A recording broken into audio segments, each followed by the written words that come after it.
Sri Krishna, Sri Krishna, Sri Krishna, Sri Krishna. Gurur Brahma, Gurur Vishnu, Gurur Devo Maheshwaraha, Guru Sakshat Parabrahma, Tasmai Shri Gurave Namaha. Tasmai Shri Gurave Namaha. Today my voice is like that of C.H. Atma.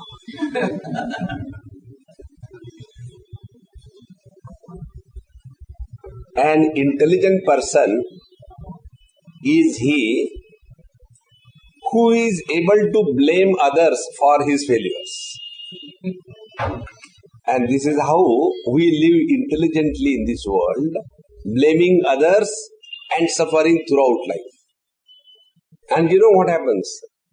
When we blame others, so others should change, not we. And others will never change because we cannot change for whatever reason. The same is the reason why others cannot change. And the ultimate is that we are unable to progress either in the material world or in the spiritual world. So, who are the agencies we blame for our miseries? There are many to whom we blame. First is a simple example of the families. If I am a husband, blame goes to wife. If I am a wife, blame goes to husband. If I am the children type, then blame goes to parents. So, we all have become so expert that we can blame others by default. Why are you miserable? Because of you. Why are you miserable? So immediately the cause is given. So first we blame the people around. When our blaming tendency is unable to find out somebody to blame directly, then we blame the government. And when we feel that blaming government is not going to help me, then what do? Then we become philosopher. A philosopher is a person who has failed in life. Therefore, he has become philosopher. Both the spellings start with pha. So, failure leading to dignity is called as the philosopher's stone. He is a stone philosopher. There is one more agency that we blame in our life for all our problems, and that is God. God in Gujarati, most of you are Gujaratis here, therefore I was trying to pronounce in a Gujarati manner. So, we blame God for all our problems. I think it's opening up. The moment I say God, God started fearing. So, when we blame God for all the problems, now Bhagavan Krishna takes up from here. He says, look here. First of all, you have to stop blaming others if you really want to grow materially and spiritually. Blaming others is not a solution to the problems of life. See how important it is.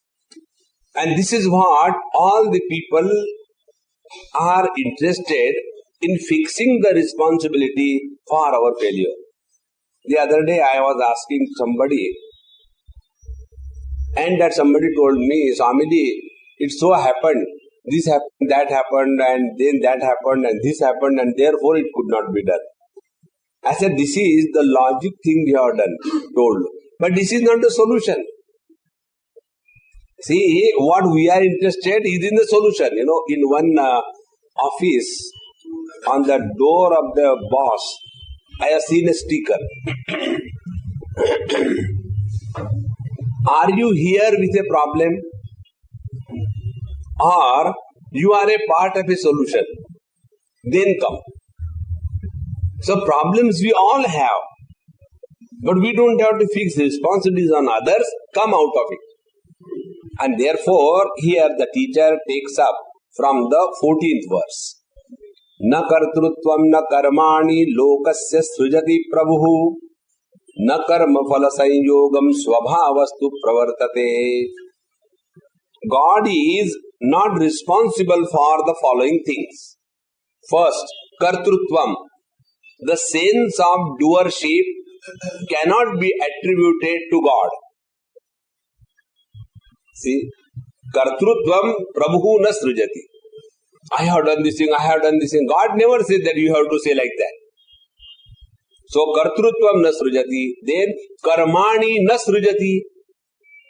You should do this work and you should not have done this thing. God is not interested in your what you do, you don't do. So, neither the doership is the creation of God, nor the various kinds of activities that you get engaged in your life is attributed to the God. And third, na karma phala sanyogam, nor the Lord is interested in punishing you with good results or bad results. Karma phala sanyoga, getting the results of our activities. Then how this is happening? This is all happening svabhavastu pravartate. English translation will be by default. Svabhavastu pravartate by default. It is something like, we are not punished by the bad actions. We are not punished by the God. We are punished by ourselves associating with those activities. See? Those who are criminals, they don't suffer. Because they finish their crime and they are relaxed. So, all the sufferings of our life cannot be attributed to the Lord for any reason. Now, these are the three things which are our creation. The other day, one email asked me this question. Swamiji, why people become miserable? I am unable to understand. I wrote back, is it necessary that you should understand why people are miserable? If this question is pertaining to you, that why you are miserable, then we can think about it. So, assuming the second part, I am replying this question, not the first part. Don't worry about why people are miserable. You are not given a contract to remove the miseries of the people. So, why people are miserable? They are miserable or you are miserable by choice. See? First principle. Miseries may come in our life, and for that you can attribute to the whole world. I am, disturbed because of the neighbor, because of the husband, because of the wife, because of the children, because of the boss, because of the government. But after the disturbances are sent to you, whether you become disturbed or not is your choice. So I'm going to give some example to understand this principle. Okay. We are all exercising that choice. How? All Mahatmas come and tell us, you are Satchidananda, Parabrahma, Paramatma. Therefore, you are of the nature of absolute bliss. This is coming to you. Along with a choice, to accept or not to accept. So what we do? We don't accept. Now tell me, whose fault is this? Is it God's fault? No. Therefore, the sense of doership is not created by God. First principle. So, na kartrutvam lokasya srujati prabhu. And when there is no sense of doership, there cannot be any karma. See how simple it is. And when there is no karma, there is neither sin nor merit. This example I give you a dozen times. This is the most simple, straight and example which we all experience. When we take food, that time we have the doership. I decided from now onwards I am not going to eat sweets only. Isn't it? So there is your kartrutva abhiman, sense of doership. But after the food goes inside you, you don't have that doership, that don't disturb now. Digestion in progress, disturbs not. No. So when any activity is not associated with the sense of doership, it is not called as karma. And when it is not a karma, there cannot be karma phala. See? This is the secret of all the Mahatmas remaining so relaxed and so happy. The other day somebody was telling me, Swamiji, you should take little rest in between, constantly running. I said, I tried that long time back and I became more miserable. Now my principle is, you know that mortar, pestle and mortar, ukhal, to which Bhagavan Krishna was tied. In that ukhal, when you put your head, first thing, you want to put or not. After you have decided to put, don't count how many coming. Now be ready for whatever is coming. So once you have decided to take this path, now don't go back, let anything happen. And once you take this view of life, then I am tired, I am doing this thing, I should not have done. All those questions will never even arise in your mind. Then what do? Only two things I do most sincerely. Eating and sleeping. And because of these two things only I suffer. Because that I am doing. The Madhya Pradesh gets out now and then. Because I am eating. Rest of the things, they are just happening. Therefore, friends, if this kartrutva abhiman is the cause for all the miseries, we should clearly understand this kartrutva abhiman, sense of doership, is not in the God's creation. From the kartrutva abhiman, the jiva srishti, the creation of the soul begins. See? In the God's creation, we are child, we are teenagers, we are middle age, we are not so old age, we are old age. We are not very old. These are different stages, Now this, all the changes in our age group is attributed to the God. Okay. The body is growing, you are not doing anything. And therefore, if you are old, it is not a sin. If you are young, it is not a merit. Because there is no doership. And those people who bring doership, such old people become miserable. How they become miserable? धूप में बाल सफेद नहीं किए. See? We are not whitened our hair in the sunlight. Then we applied.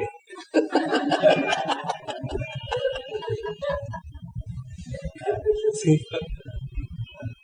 And such people become miserable because they have that funny notion. If somebody is grown up, it is our contribution. Even if you stop, you will grow.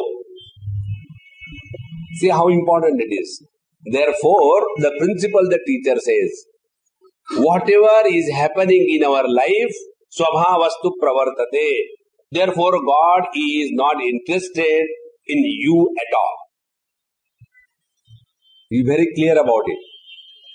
It is something like this, An elephant was walking in the forest and one mosquito was sitting on the hair of the tip of the tail of the elephant.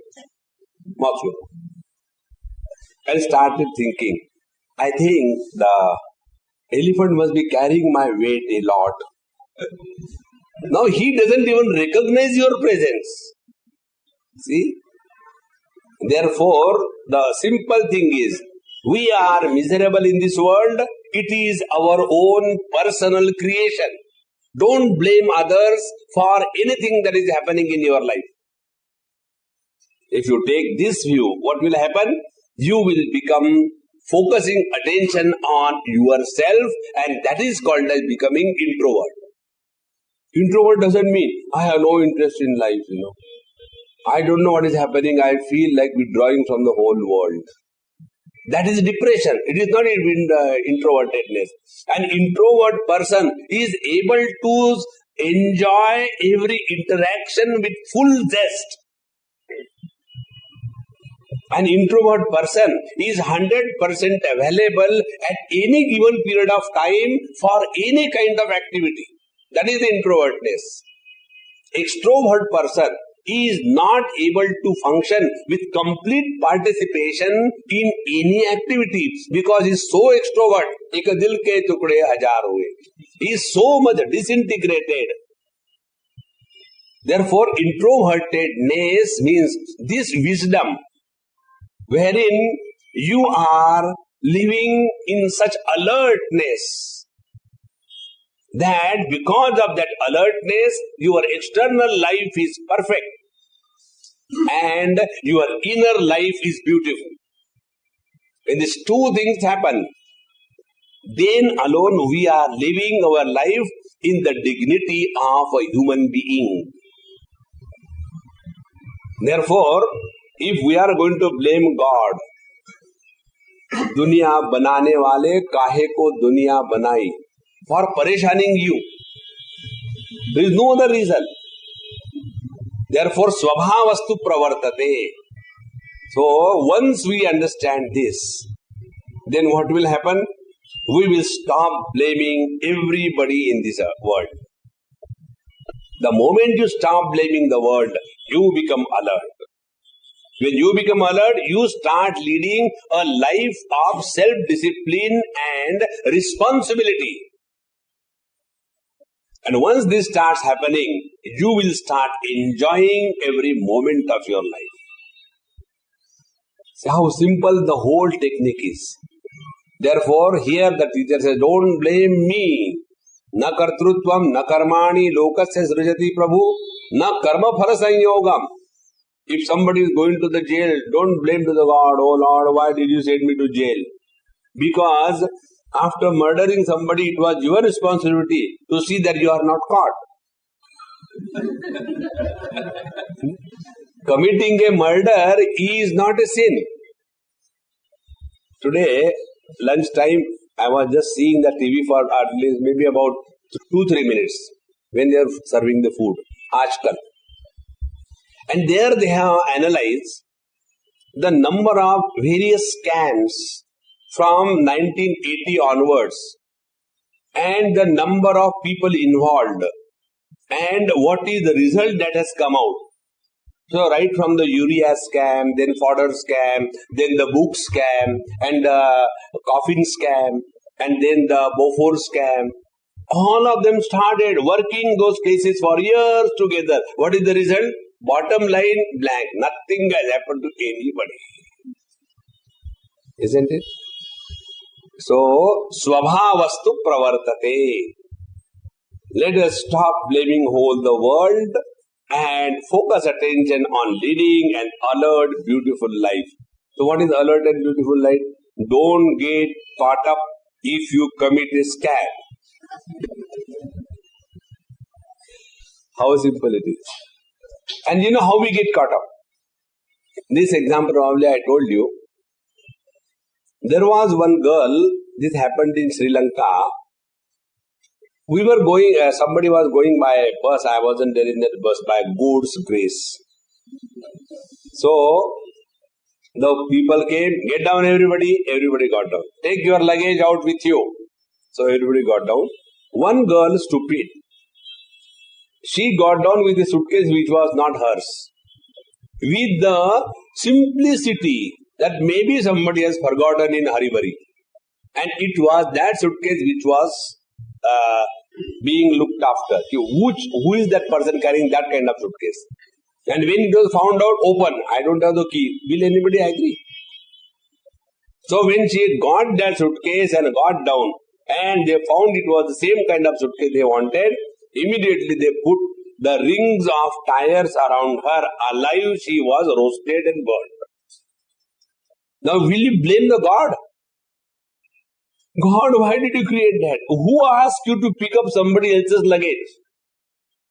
See, when the terrorism was a lot in our country, those unclaimed objects like the transistors or tape recorders here and there. When you go and lift it and it is blasting, and then blame the God, why do you take which is not yours?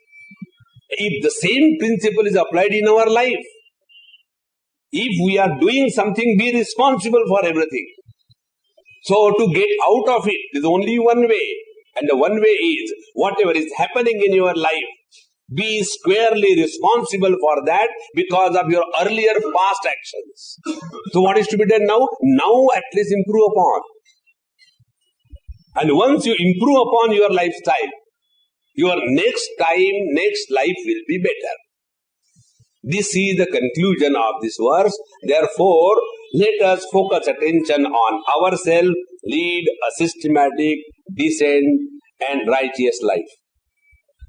Now, why Bhagavan is not doing this thing? Because in the next verse, the teacher says, Na datte kasyachit papam na chaivam sukrutam vibhuhu ajnane na vrutam jnanam te namuyyanti jantavaha. Vibhuhu, the all-pervading Lord, kasyachit papam na adatte. God is not interested in eating our sins. Na chaivam sukrutam vibhu, nor he is interested in our merit. See, when we go and offer some kind of charity to a beggar, God has nothing to do with that. You give. Don't give. Who cares? See?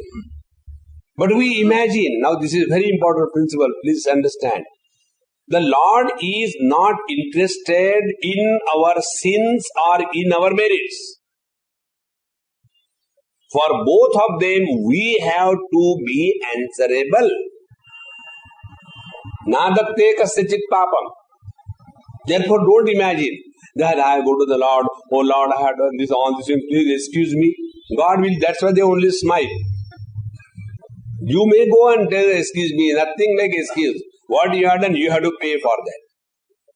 Na datte kasyachit papam, na chaivam sukrutam vibhu. Second thing, if we lead a righteous life, God is not happy. He is not interested in you at all, first of all.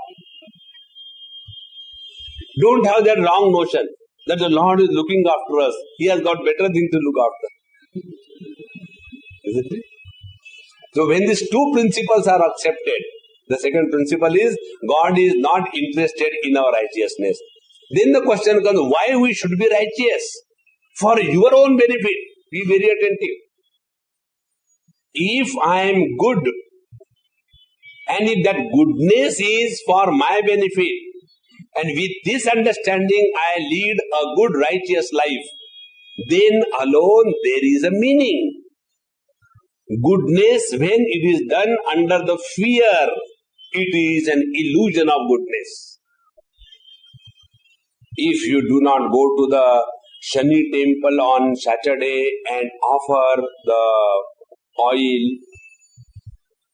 you will be having problems. Okay, I'll go.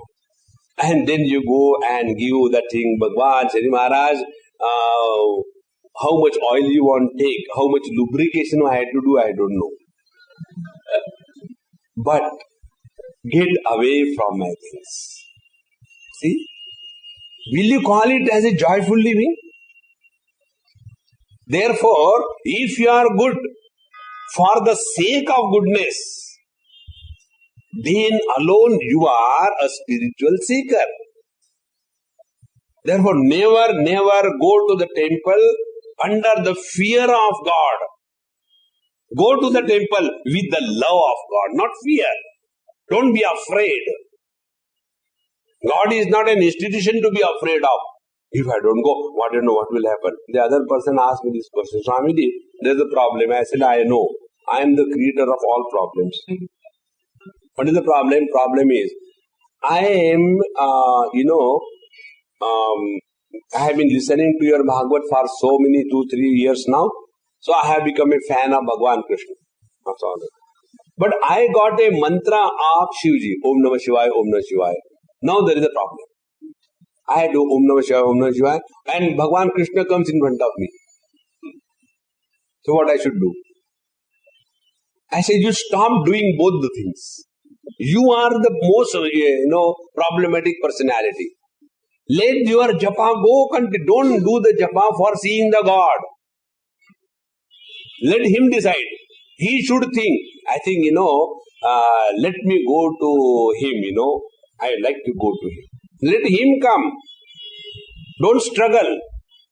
Be good for the sake of being good. Like the flower gives the fragrance. Because that is its nature. Let us be good for the sake of being good. Now the question is, what is goodness?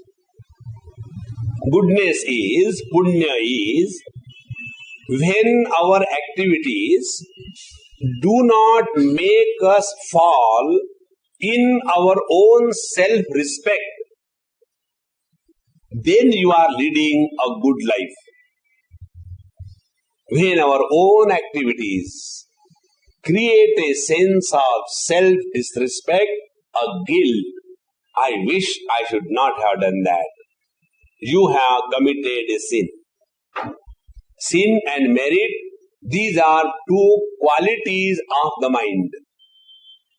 The mind which is carrying the load of the guilt is a sinful mind, and the mind which is carrying the arrogance of the goodness is the meritorious mind, and both the minds are bondages. See? We have to go beyond both good and bad. Then only you come to the absolute. Therefore the teacher says here, Na dakte kasyachit papam na chaivam sukrutam vibhu. Then why this papa, punya, merit and sins are happening? Ajnanena avrutam jnanam. Because the understanding is corrupted because of the thoughts. Here the word means, jnana means the knowledge is covered by the thoughts. Tena muyyanti jantavaha. And therefore the beings are deluded. Now see, what happens? Consciousness is knowledge. Mind is also knowledge. There is no disturbance in consciousness. And there is no tranquility in the mind. So, when there is a disturbance in the consciousness, it is called as the mind. And when the mind is tranquil, it is called as the consciousness. Both are knowledge.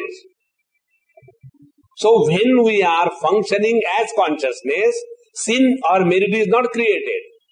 How all our activities in the body, blood circulation, digestion, nervous system, that is under the influence of the consciousness. And in that there is no sin, no merit. But the moment the mind is born with the thoughts, immediately that knowledge is covered by the layer of thoughts, and as if the consciousness is hidden behind the thoughts. And which are the thoughts? Thoughts are only of two types. I versus not I. So as long as these two types of thoughts, subjective thought, I thought, not I thought, the objective thought, as long as this objective-subjective duet is going on in the mind, we can never recognize the innate beauty that we are. See, it is so simple. Many times, when we read the Upanishad, etc., so there the topics are taken. The teacher is teaching. Sir, can you tell me How the mind goes in its own field. Who is that God who is making the mind go there? How the ears are able to hear the sound. What is that God which is making the inert instrument of ear a vibrant live instrument of listening? What is that God? Now the teacher feels disgusted. How to reply to this fellow? He said, okay, it is the tongue of the tongue, ear of the ear, nose of the nose, mind of the mind, speech of the speech. So first of all, there was one doubt. No, there is a second doubt. Achha, there is one more. Who is that fellow? Who is that fellow is not answered at all. But can you tell me about him? What is he like? So the teacher says, I cannot tell you because it cannot be comprehended by the words. I cannot show you because you cannot see by the eyes. Then what I should do? Make me understand. When I have not understood, how can I make you understand? Then you tell me, teach me. I cannot teach you. Then have I come to a wrong place? Yes. Very clear. Don't do like this. Don't do like this. Sir, please help me. The teacher says, I will not help you. You have to help yourself. My guru told me this. The truth is other than the known and unknown. What the truth is not said. And now the student goes into deep contemplation. The truth is other than the known and unknown. Waking and dream falls in the purview of known. Deep sleep falls in the purview of unknown. Effects fall in the purview of known. Cause falls in the purview of unknown. And the truth is other than the known and unknown. And when he comes to the reality, then he starts talking the same language of all contradictions. Sir, I have understood, but in fact I have not understood. In this manner, he who understands that I have understood and not understood, he alone has understood. Understood? Now this is all, every earlier thought is cancelled by the subsequent thoughts. And in this manner, when the thoughts are cancelled by the thought and the thought-free knowledge that remains, in that thought-free knowledge, there is no individuality, there is no duality, there is no doership, there is no sin, there is no merit, that you are. Now see, and once only you have to recognize this too. Only once. There is no repetition of the anubhuti. Repetition, anubhuti means experience. Repetition is required only at the level of mind. No repetition is required at the level of experience. Do we have to have the repetition, abhyasa, practice? When I touch the hand to the fire, it burns. Do it proper abhyas. Okay, second time. When I touch the fire, I get burned. Yes, I really get burned. But I may forget, who knows? So try third time. Again, if I touch the fire, I get burned. Sir, how many times I had to do this experiment? How many fingers you have got? 11. Some people I have 11 fingers. Okay, do it 11 times. No need. That knowledge which is not at the thought level does not require any repetition. Therefore, friend, that's why spiritual sadhana or knowledge is so simple and it becomes complicated because ajnanena avrutam jnanam. We are not wanting to leave our individuality. Individually, we go on holding. So whether we are doing karma, that time I am the doer. When I am practicing devotion, I am the devotee. When I am practicing meditation, I am the meditator. That problematic element, I, is not removed anywhere. See? There is no liberation for I. Please understand. Spiritual sadhana is liberation from I. Very simple. I want liberation is a bondage. And in the liberation there is no I. So all our spiritual practice is directed towards this. And he who has once clicked this, thereafter with that wisdom and experience, he again jumps into this world of duality and plays the game of life without getting defeated in all the defeats, without winning the race, although he is always the first, because he has grown above all the dualities, joys and sorrows, etc. So, ajnanena vritam jnanam tena muyyanti jantavaha. But because we are under the load of our own thoughts, we are deluded. What is the delusion? Delusion is not only we do not know what we are, but we take ourselves to be something else. See, in deep sleep, there is an utter ignorance. We do not know what we are. We do not know what the world is. We do not know what the God is. In utter ignorance, there is no misery. See? Misery begins when the ignorance is followed by projections. So, ajnana, ignorance is the cause, and thereafter we start projecting something or the other. And this is how muyyanti, the delusion, begins. So, ignorance followed by the projection is the delusion. And what is the projection? Projection is, I am so simple, I am such a good person. But you know, Swamiji, in this world, good people always suffer. And bad people, they always enjoy. A good person never says this. And a person who says this is not good. Be very clear about it. So next time, it is very difficult. One lady told me this thing in Jaipur. And when I went to their house for food, I said, Amma, you are not asking anything. Swami, to be very frank, I am very afraid of you. I said, what happened? One word I will talk and you will take me for a twist. I don't want that.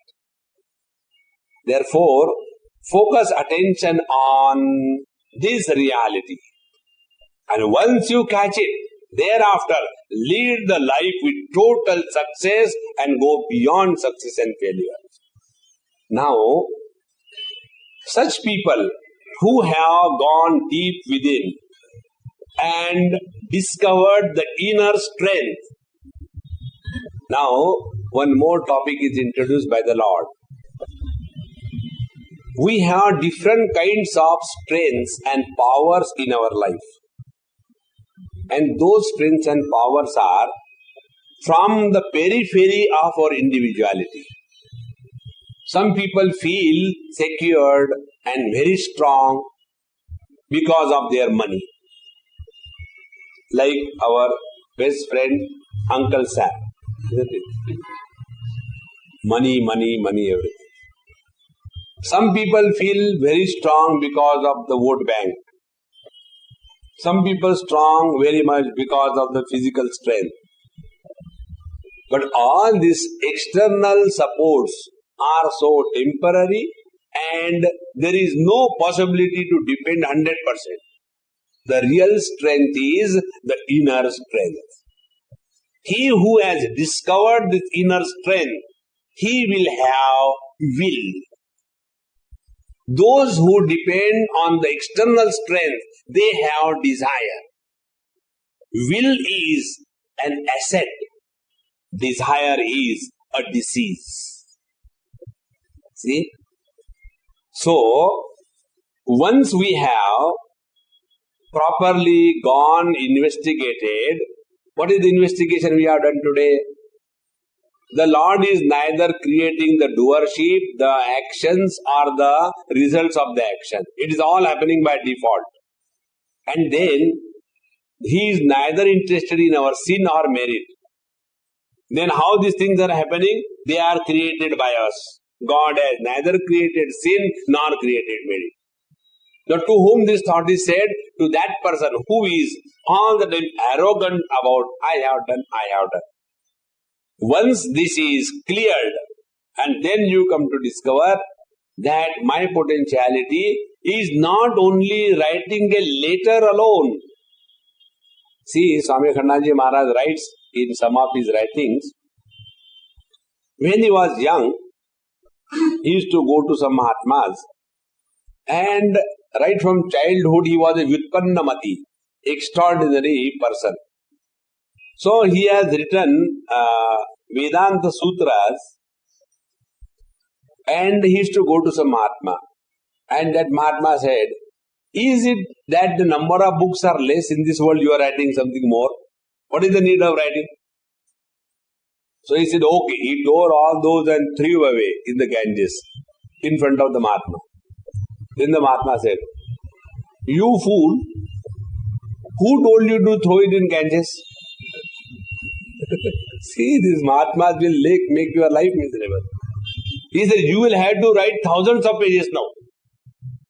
Meaning, I am writing or I am not going to write. In both things, whether writing is there or not, it is not creating the sin. I is the one who is all the problematic person. And he writes after the blessings of that master, I had decided I am not going to write anything. But now, thousands and thousands of pages are being printed and I have no control over it. So, let go. See.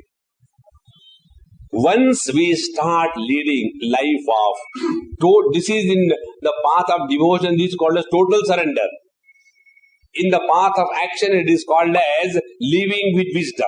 Meaning is the same. So, such a person, jnanena tu tadajnanam yesham nashitam atmanaha tesham adityavas jnanam prakashayati tatparam.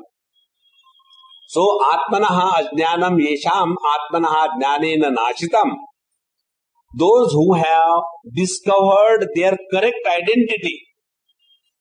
See, what is the correct identity? Take an example. When I am seeing through the eyes, I become a seer. When I am hearing through the ears, I become a hearer. When I am speaking through the organ of speech, I become a speaker. When I am moving with the legs, I become Johnny Walker. Isn't it? So actually, who am I? Is it because of the eyes I am I? Think. So I become a seer because of the conditioning of the eye. So I am someone other than this conditioning. Similarly, I am man because of the identification with the man's body. The other day somewhere in the newspaper, somewhere I read, one, that operation was successfully done and now she has become he. She has dropped the yes. Now thereafter no. You know the difference between man and woman? Yes and no. So, when the identification with the body is dropped once for all, neither I will be man nor a woman. So, by this correct understanding, now just go and find out. If I am the body and a man or woman, in deep sleep when not identified with the body, that time I am neither man nor woman and yet I am. Therefore, this particular analysis in our scriptures called as Avasthatraya Vivek is the basis of spiritual quest. It is nowhere in no other science you will get it. And if we analyze our experiences only about the waking state, we are having only 1/3 of the total data. And on the basis of the 1/3 of the total data, your conclusions cannot be valid and cannot be correct. You know, like our Indian democracy. The voting was done and there was a huge voting of 2% people. and on the basis of 2% voting, the cabinet is made. Now tell me, can you call it the democracy? So unless there is a rule that every citizen has to vote, whatever it may happen, and if he doesn't vote, send him 2 years behind the bar. And when the voting will go more than 90%, then it will be a possibility that they are the real representatives of the people. Similarly, if we are analyzing our thoughts, our life, our experiences based on the waking, dream and the deep sleep together and then arrive at a conclusion, then our identity will be different. See, now our identity is only with reference to the waking, and that also every day there is a different identity. So whole problem of life is the problem of identity crisis. This is what the teacher says here. Yesham atmanaha jnanam jnanena nashitam.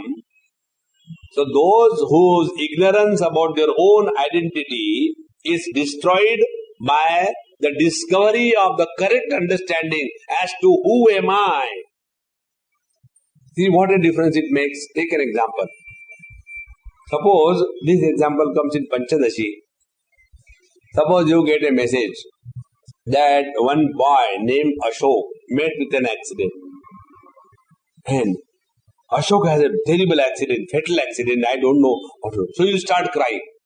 And after some time you get the news, yes, Ashok had a bad accident, but he is not our Ashok.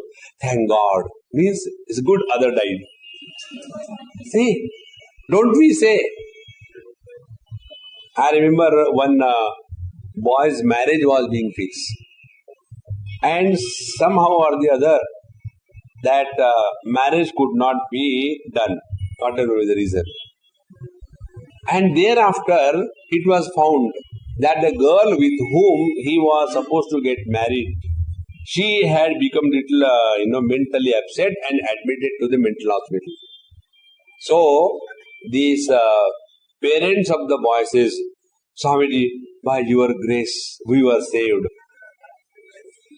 I said, why don't you say, Swamiji, by your grace, she has become mad. See? So, all our life we evaluate only on the basis of our waking experience in life.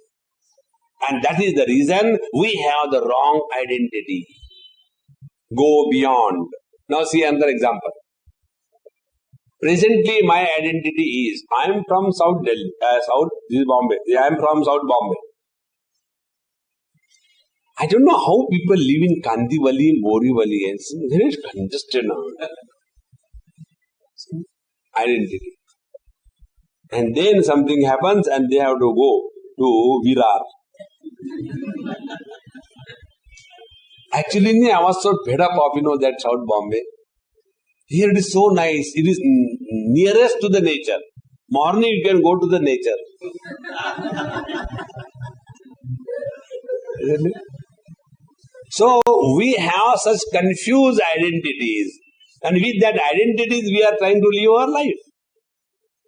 Therefore, if we have to find out what is our identity, analyze all the three kinds of experiences, you will come to know that on you, waking has come and gone, dream has come and gone, deep sleep has come and gone. You were illuminating all the three areas of experiences and yet untouched by them. He who is thus living in the waking experiences but not becoming a waker, he who is living the dream experiences but not becoming a dreamer, he who is thus living the deep sleep experiences but never sleeping, that is the reality that you are. He who has understood this understanding, Tesham adityavas jnanam prakashayati tatparam. So for them alone, the supreme good can happen. All other goods are only relative goods. They are not the absolute. Arjuna's question was, what is the absolute good for me? Please tell. So, getting small little things in this world here and there, it can never be the absolute good. Therefore, friends, here in this 5th chapter, Bhagavan is again and again emphasizing, lead your life in the outer world, but take care of your inner world. Don't get lost. Don't destroy yourself. This is the best opportunity.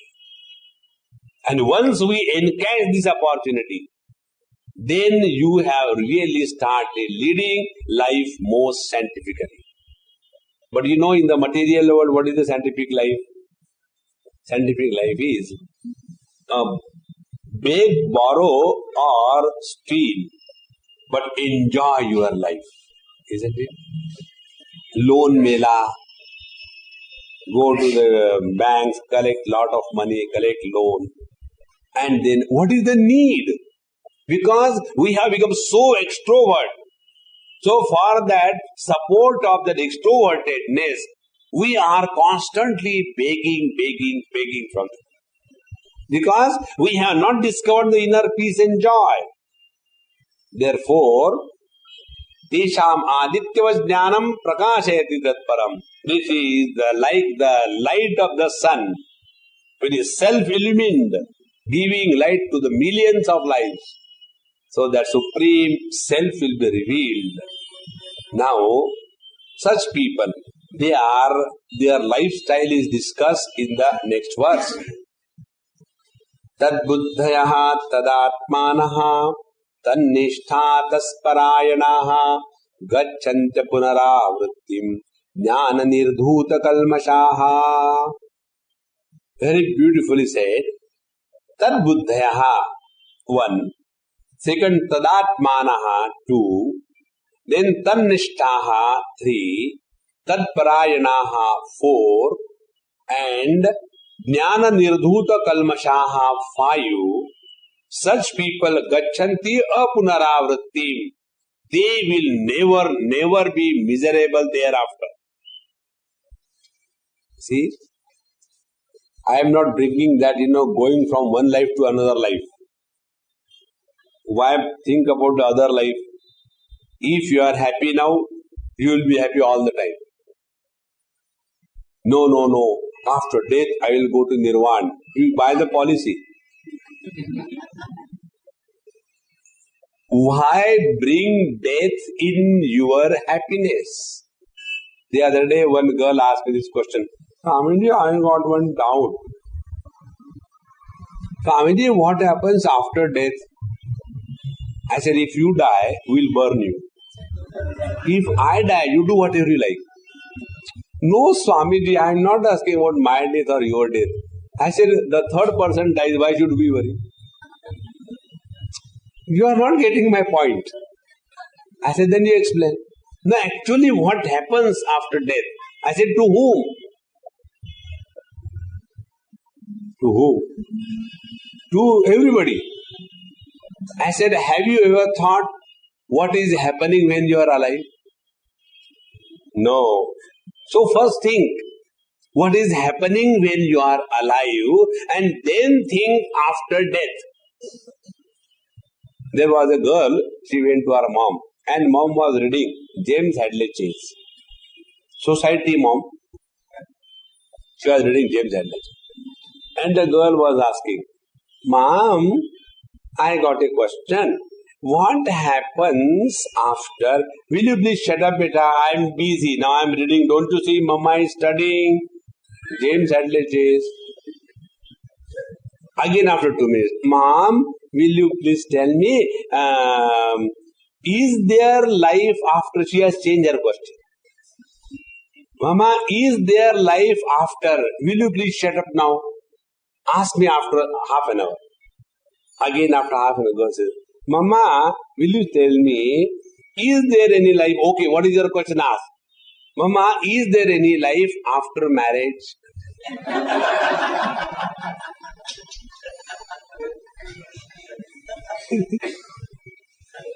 So normally, the mom was thinking, the baby may be asking after death. No, after marriage.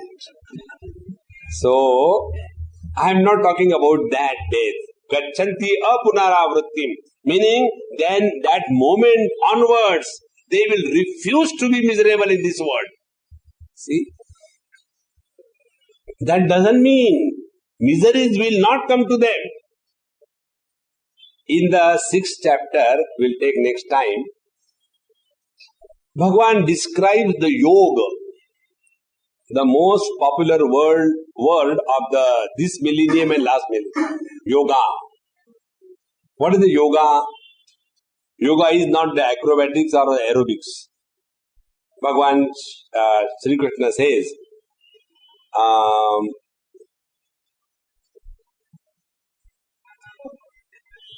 when the miseries come, you do not cooperate with the miseries and make the miseries miserable, then you are established in yoga. See, this definition of yoga you will not get anywhere in the world. It is only Krishna who can give this definition. That is why I know when you study Bhagavad Gita, everybody feels Bhagavan has spoken for me. And actually he has spoken about himself only. But we start thinking he spoke for me. So the real meaning is this. Gachanti apunaravrittim. He will never be miserable. Tam vidyat dukkha sanyoga viyogam yoga sannitam. This is the original shloka. So, dukkha sanyoga viyoga, refusal to cooperate with the misery is called as yoga. So, to whom it is possible? First, tad buddhayaha. Those who are every moment living with this wisdom of their correct identity. See? And once you live with that identity, all your problems are solved. Problems of fear, problems of desire, problems of honor, problems of insult, problems of loss, problems of gain. Everything is deleted with that one correct identity. See how important it is. I remember I told you last time when I was going after that 9/11, the flight was almost empty. So somebody asked me, how Swamiji you are going? Don't you feel afraid? I said, why is there to be afraid of? No, suppose something happens, it's good. We'll all directly, ऊपर की ऊपर चले जाएंगे, नीचे आने की जरूरत ही नहीं. We will be crossing the distance earlier than the people who are in the grave. They have to first of all lift the stone. That is the reason, why they keep very heavy stones on the grave. So that I can go fast. We'll go there. First benefit. Second benefit, you will not be lonely. The whole crowd, all 70 of us together, will go there. When you talk like this, don't you feel bad and you are not feeling afraid? I said, look here. Suppose you are afraid. What next? See? Tad buddhayaha. Once you have fixed your identity with that reality, fear will disappear from you. And all of us are suffering not because of death. This is the only action that we do. We die, others suffer. We don't suffer. There was one blacksmith in a village. And he was a troubleshooter for everybody. Every morning he will go to everybody's house and tell this thing to this fellow, this thing to this fellow, create problems and enjoy. That was his hobby. So, he was known for making problems for everybody. And when he was to die, he thought, if I die and if people don't suffer, what is the use of my death? Very single pointed.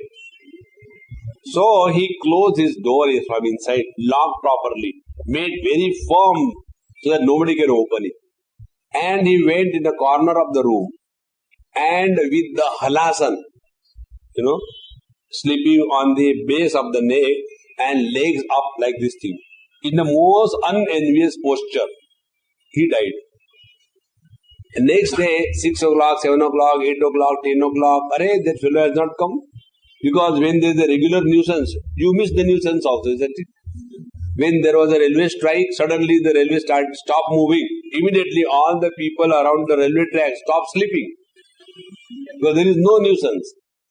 So everybody started feeling, hey, what happened to that fellow? He hasn't come today. Kya ho gaya? What happened? What happened?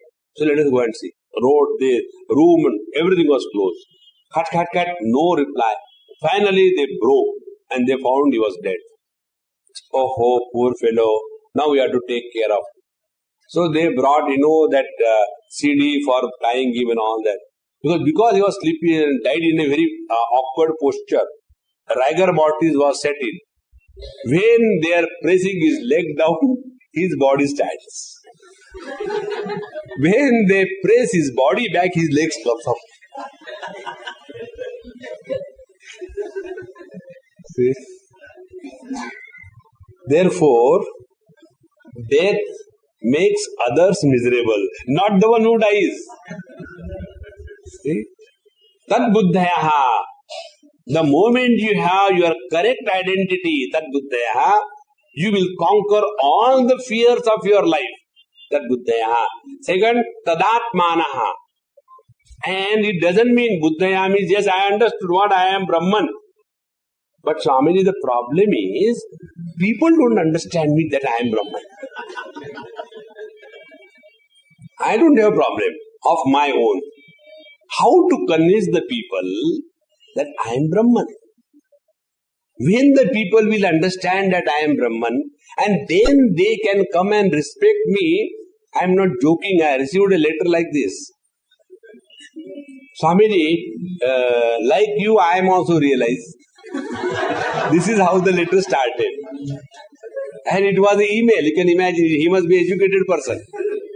Educated persons are more confused. So like you, I am also realized. But I don't know what knack you have got. You have become so popular. So kindly pass on that knack to me so that I can also become popular and then my realization can be useful for the public.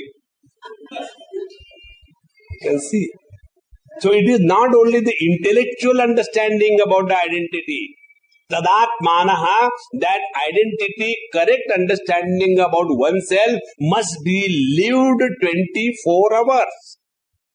It is not objective knowledge. Yes, I know.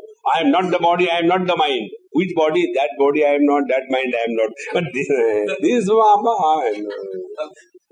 that is not the meaning. Therefore, tad buddhayaha tadatmanaha. Then tannishtaha. And this knowledge does not come as the spiritual influenza. We get attack of influenza. Suddenly, I don't know, whatever, I started feeling cold. I think it is an attack of flu. Why it is called a flu? It flews away after some time. It doesn't remain. In the same manner, we don't get the attack of spiritual unfoldment. And you know what happened the other day? I was sitting, and dhum dhadaka, ekdam realization. Afterwards, I felt so exhausted.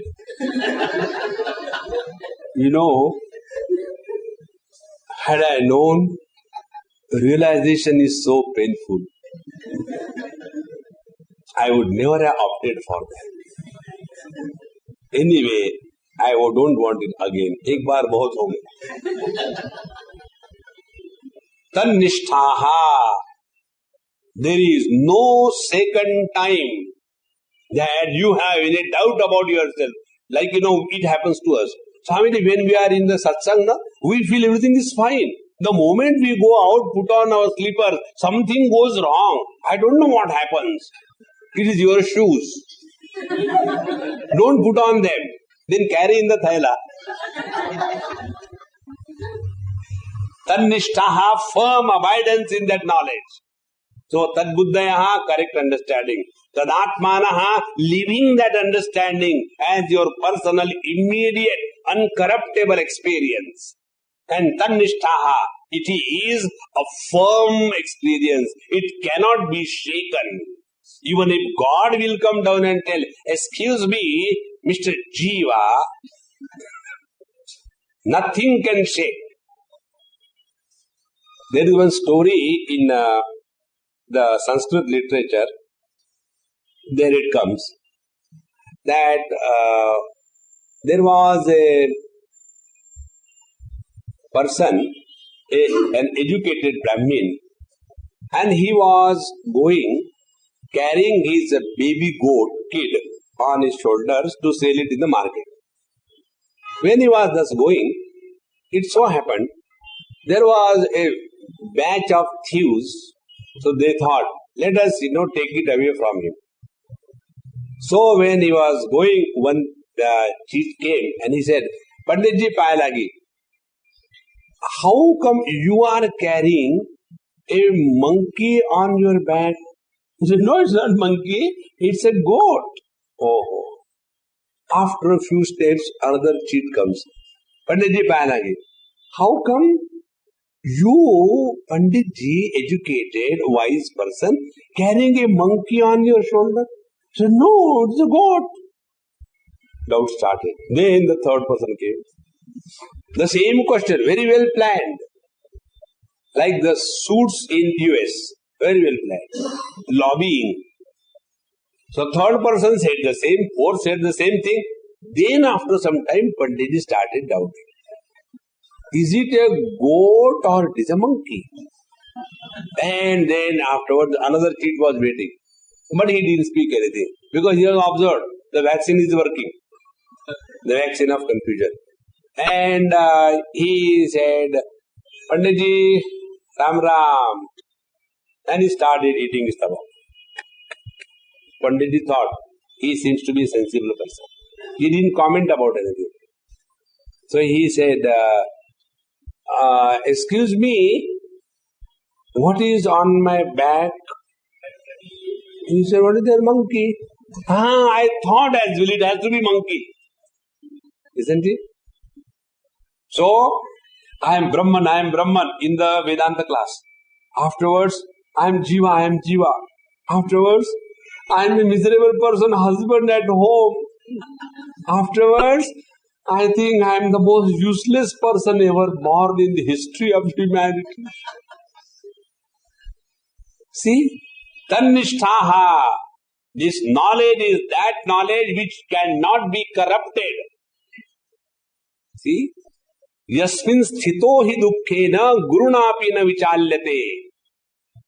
Bhagavad Gita says, once you have established your correct identity, even guruna dukkhena, the most terrible miseries of the life will not shake your correct identity.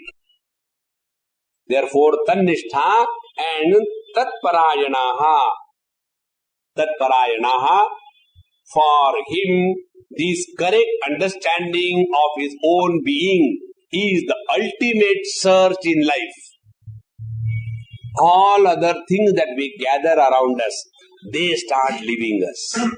You have wife, husband, children, money, wealth, friends. Everybody will go one day or the other. If somebody will remain really with you, it is your own self and none else. This is how our Mirabai used to say, कि ऐसे वर को क्या वरू जो जड़ में और मर जावे. हम तो ऐसे वर को वरेंगे कि हमारा जो चुड़ला है हमेशा बना रहे, उस परमात्मा से शादी करनी है. The day we have this correct understanding that ultimate in our life is the self-discovery. And after the self-discovery is over, jnana nirdhuta kalmashaha. Thereafter, leading the life of a relative existence in the world of relations disappears. And this is the ultimate in the human life. Jnana nirdhuta kalmashaha. And then for such a person, he is on the top of the world.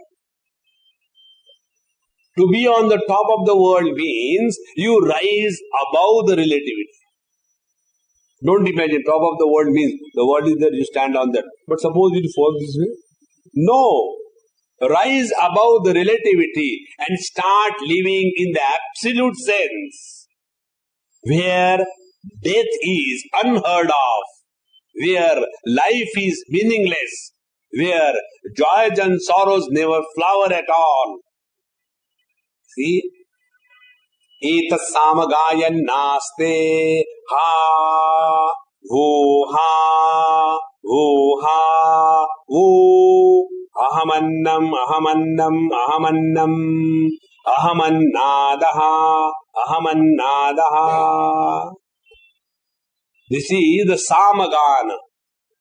This discovery tells the whole world of objectivity and the experience, the subject, they are but one. In that experience of oneness, all the problems dissolve, and thereafter there is no problem of birth, death, joy, sorrow, sin, merit. This is how this correct understanding is most important. And he who has this correct understanding, what is his vision? That vision is explained in the next verse, which we'll take in our next class. Om Purnamadaha Purnamidam Purnaat Purnamudachyate Purnasya Purnamadaya Purnamevavashishyate. Om Shanti Shanti Shanti. Harihi Om. Sri Gurubhyo Namaha. Harihi Om.